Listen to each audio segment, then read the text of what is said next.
दोस्तों एक फौजी छुट्टी लेता है और छुट्टी लेकर घर आने से पहले उसने अपनी पत्नी के लिए बहुत सारी शॉपिंग की थी। शॉपिंग इसलिए की थी कि वो अपनी पत्नी को खुश कर देना चाह रहा था, उसे सरप्राइज देना चाह रहा था। जिस तय तारीख पर वो आना था उससे 10 दिन पहले ही छुट्टी लेकर अपनी पत्नी को एक बहुत बड़ा सरप्राइज देना चाह रहा था। पति घर पहुंचता है, घर पहुंचते बेल बजाता है और बेल बजाता है जैसे ही वो अंदर देखता है तो क्या होता है कि वो अपनी पत्नी को सरप्राइज देना चाह रहा था, लेकिन उसकी पत्नी ने ही उसे सरप्राइज दे दिया। सरप्राइज कुछ ऐसा कि उसकी पत्नी दो अपने प्रेमियों के साथ एक ही कमरे में पाई जाती है। जैसे ही ये उसका पति ये सब चीज देखता है तो बवाल शुरू हो जाता है और बवाल शुरू होता है तो आखिर मामला तुल पकड़ लेता है, फिर धीरे धीरे मामला शांत हो जाता है।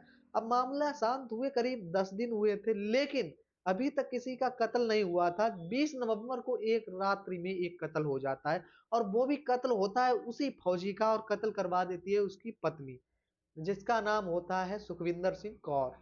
उसकी पत्नी अपने ही फौजी पति की हत्या करवा देती। आखिर हत्या क्यों करवाई गई थी, हत्या किसने की थी और हत्या के पीछे वजह क्या थी, इन सब सवालों के जवाब आज आपको एक कहानी के माध्यम से मैं आपके समझ पेश कर रहा हूं, आपको बता रहा हूं कि आखिर उस फौजी के साथ क्या हुआ है और उसकी पत्नी ने उसकी हत्या क्यों करवा दी।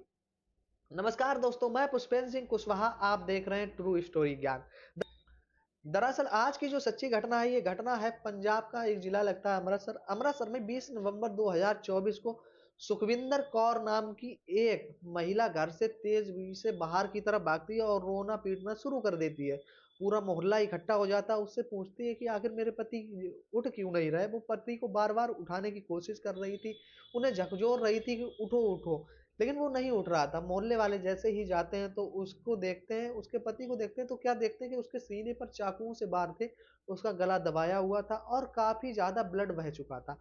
बाहर के बरामदे में खून के काफी ज्यादा छींटे भी पड़े हुए थे। यह बात जैसे ही इलाके वाले मोहल्ले वाले देखते हैं तो समझ जाते हैं कि इसकी किसी ने हत्या कर दी है। लेकिन पत्नी बहुत ज्यादा उसका रो रो कर बुरा हाल हो रहा था। वो कह रही थी कि पति शाम को ठीक ठाक सोए हुए थे, आखिर इनकी हत्या किसने कर दी और ये अब उठ क्यों नहीं रहे। वो पूरा पागलपन का नाटक कर लेती है। तभी वहां पुलिस को बुलाया जाता है, पुलिस आती है। पुलिस क्या करती है, सबको कब्जे में लेती, पोस्टमार्टम के लिए भेज दिया जाता है।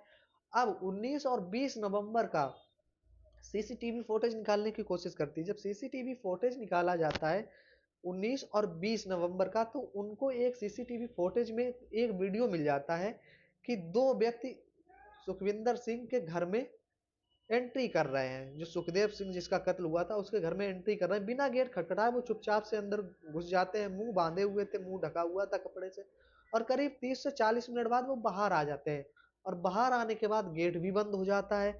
अब ये जैसे ही वो वीडियो में देखा जाता है तो बड़ा ही पुलिस चौकन्ना हो जाती है और मामले को समझ जाती है कि आखिर गेट पहले से ही खुला कैसे था। इन सब सवालों के जवाब जब पुलिस जानने की कोशिश करती है तो उस फौजी की पत्नी को गिरफ्तार किया जाता है। सुखविंदर सिंह कौर से पूछताछ की जाती है। वो बताने की हालत में नहीं थी, रो रो का बुरा हाल था, नाटक बहुत ज्यादा जोरी से चल रहा था। अब जब वो नाटक जब बहुत ज्यादा जोर से कर रही थी तो आखिर होता क्या है कि पुलिस जब अपने तरीके से पूछना स्टार्ट करती है तो सुखविंदर सिंह कौर टूट जाती है और टूटने से बताती है कि उसने ही अपने पति की हत्या करवाई है और हत्या खुद भी की है। जैसे ही ये पुलिस सुनती है तो सभी बड़ा हैरान और परेशान हो जाते हैं, आखिर ये कैसे इसने कर दिया। तो उसके पीछे की जानने की कोशिश की जाती है, उससे पूछा जाता है कि आखिर तुमने अपने पति की हत्या क्यों कर दी। यह बात जैसे ही सुखविंदर सिंह कौर सुनती है तो बताती है कि वो अपने पति से बेइंतहा मोहब्बत करती थी। उनकी शादी को अभी मात्र 4 साल हुए थे और उनके पति अक्सर हमेशा ड्यूटी पर रहा करते थे।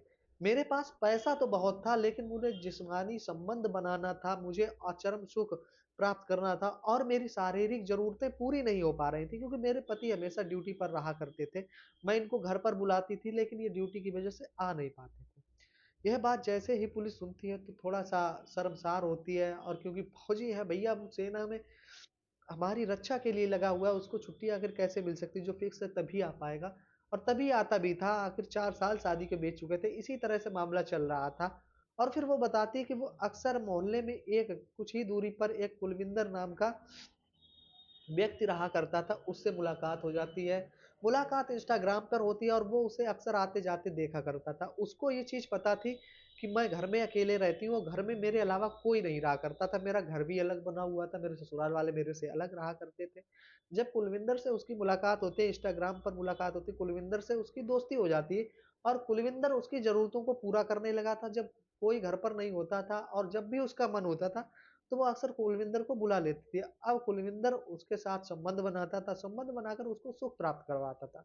लेकिन कुलविंदर का एक दोस्त हुआ करता है जिसका नाम कुलदेव होता है, वो भी उस फौजी की पत्नी के साथ संबंध बनाता। अब दोनों को पता था कि वो इस महिला के आशिक, दोनों अब साथ-साथ जाते और उस महिला के साथ संबंध बनाते। तभी होता क्या है कि एक दिन उसकी पत्नी अपने पति को फ़ोन लगाती है वीडियो कॉल पर और उससे बहुत ज़्यादा रोती है कि तुम घर आ जाओ। तभी उसका पति उससे बात मान लेता और उसको 20 नवंबर की डेट दे देता कि 20 नवंबर को घर आएगा। लेकिन उसका पति उसको सरप्राइज़ देना चाह रहा था, वो 10 नवंबर को ही घर आ जाता है रात्रि के समय। जब रात्रि के समय आता है तो उसकी पत्नी 2 अवैध व्यक्तियों के साथ संबंध बना रही थी, कमरे में बियर-वियर पी रही थी और जो व्यक्ति सामने कमरे में बैठे हुए थे, वो सैंडो बनियान में से बैठे हुए थे। अब जैसे ही ये चीज़ देखता है, तो हर कोई होगा, ये चीज़ देखकर सबका खून खौल उठता है। अब दोनों में वाद-विवाद शुरू हो जाता है। पति अपनी पत्नी पर पूरी कमर कस लेता, उससे फ़ोन छीन लेता और उससे कहता है कि अगर तुम्हारे उस व्यक्तियों के साथ अवैध संबंध हुए, तो तुम समझ लेना मैं तुम्हें भी मार दूँगा। इस तरह की बातें वो जैसे ही करता है तो वो बहुत ज़्यादा डर जाती है। अब जैसे-तैसे वो छुप-छुपा कर अपने आशिकों, अपने प्रेमियों से बात किया करती थी। जब अपने प्रेमियों से बात करती, तो उनके प्रेमी उसे सलाह देते हैं कि तुम अपने फौजी को ही खत्म कर दो, अपने पति को ही खत्म कर दो। क्योंकि पति ने कह दिया था कि अब वो सेना में दोबारा नहीं जाएगा, वो घर पर रहेगा तुम्हारे साथ। इस चीज़ से उसकी पत्नी बहुत ज़्यादा परेशान हो जाती है। अब वो अपने प्रेमियों के साथ एक प्लान बनाती है, प्लान के तहत रात को गेट खुला छोड़ दिया जाता है 19 नवंबर को और 2 उसके जो प्रेमी होते हैं वो घर में एंट्री करते हैं। एंट्री करने के बाद उसका गला और चाकुओं से वार कर कर उस फौजी की हत्या कर दी जाती है। पत्नी बड़ा ज़ोरदार नाटक करती है ऐसा कि पूरा मोहल्ला जमा कर लेती है। सुबह जब पुलिस अपने तरीके से पूछताछ करती है तो कुछ सच इस तरह कबूला जाता है कि सभी के रोंगटे खड़े हो जाते हैं। जब जिसने जिसने ये बात सुनी तो सभी बड़ा हैरान और परेशान हो जाते हैं कि आखिर ये कैसे हो सकता है कि एक पत्नी अपने पति की हत्या कैसे करवा सकती है? और अगर हत्या करवाई भी है तो उसको ज़रूरत भी क्या थी? जब पत्नी से पूछताछ होती है तो पत्नी अपनी सारी सच्चाई बताती है और एक वजह भी बताती है कि आखिर उसने क्यों हत्या करवाई थी। दोस्तों अगर आप भी इस तरह की परिस्थितियों से गुजर रहे हो, तो थोड़ा-सा सतर्क हो जाइए, अपने घर परिवार पर भी ध्यान दीजिए, अक्सर अपनी पत्नी पर भी ध्यान दीजिए कि आखिर उसकी पत्नी क्या कर रही है। सिर्फ़ फ़ोन से और वीडियो कॉल पर ही ध्यान मत दीजिए कि उसकी पत्नी अगर वीडियो कॉल पर अगर अच्छे से बात कर रही है, तो हर कोई ऐसा नहीं हो सकता है, लेकिन कुछ-कुछ लोग तो ऐसे हो सकते हैं। तो हमेशा सतर्क रहें, खुद भी सुरक्षित रहें और दूसरे को भी सुरक्षित रखें। एक ज़रा-सी ख्वाहिश के पीछे उसने अपना हँसता-खेलता परिवार उजाड़ लिया, पुलिस ने वो महिला को गिरफ्तार करके जेल भेज दिया और उधर एक फौजी अपनी जान गँवा बैठता और उधर जो उसके 2 प्रेमी होते हैं, उनको भी गिरफ्तार करके जेल भेज दिया जाता है।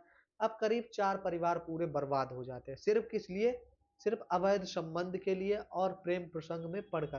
क्योंकि दोस्तों प्रेम प्रसंग एक ऐसी चीज़ है, ये सिर्फ़ बर्बादी के क्षण तक ही ले जाती है। हमें नहीं लगता है कि प्रेम प्रसंग से ही लोगों का कुछ फ़ायदा होता है। अगर प्रेम प्रसंग आपका ठीक है तो एक-दूसरे के साथ रह लीजिए, लेकिन अगर किसी के साथ आप पहले से ही मैरिड हो चुके हैं, उसके बाद अगर आप प्रेम प्रसंग कर रहे हैं तो हमेशा सतर्क रहें और ज़रा सोच समझ कर करें, क्योंकि बाद का नतीजा ही बड़ा भयानक होता है, जो इस महिला के साथ हुआ।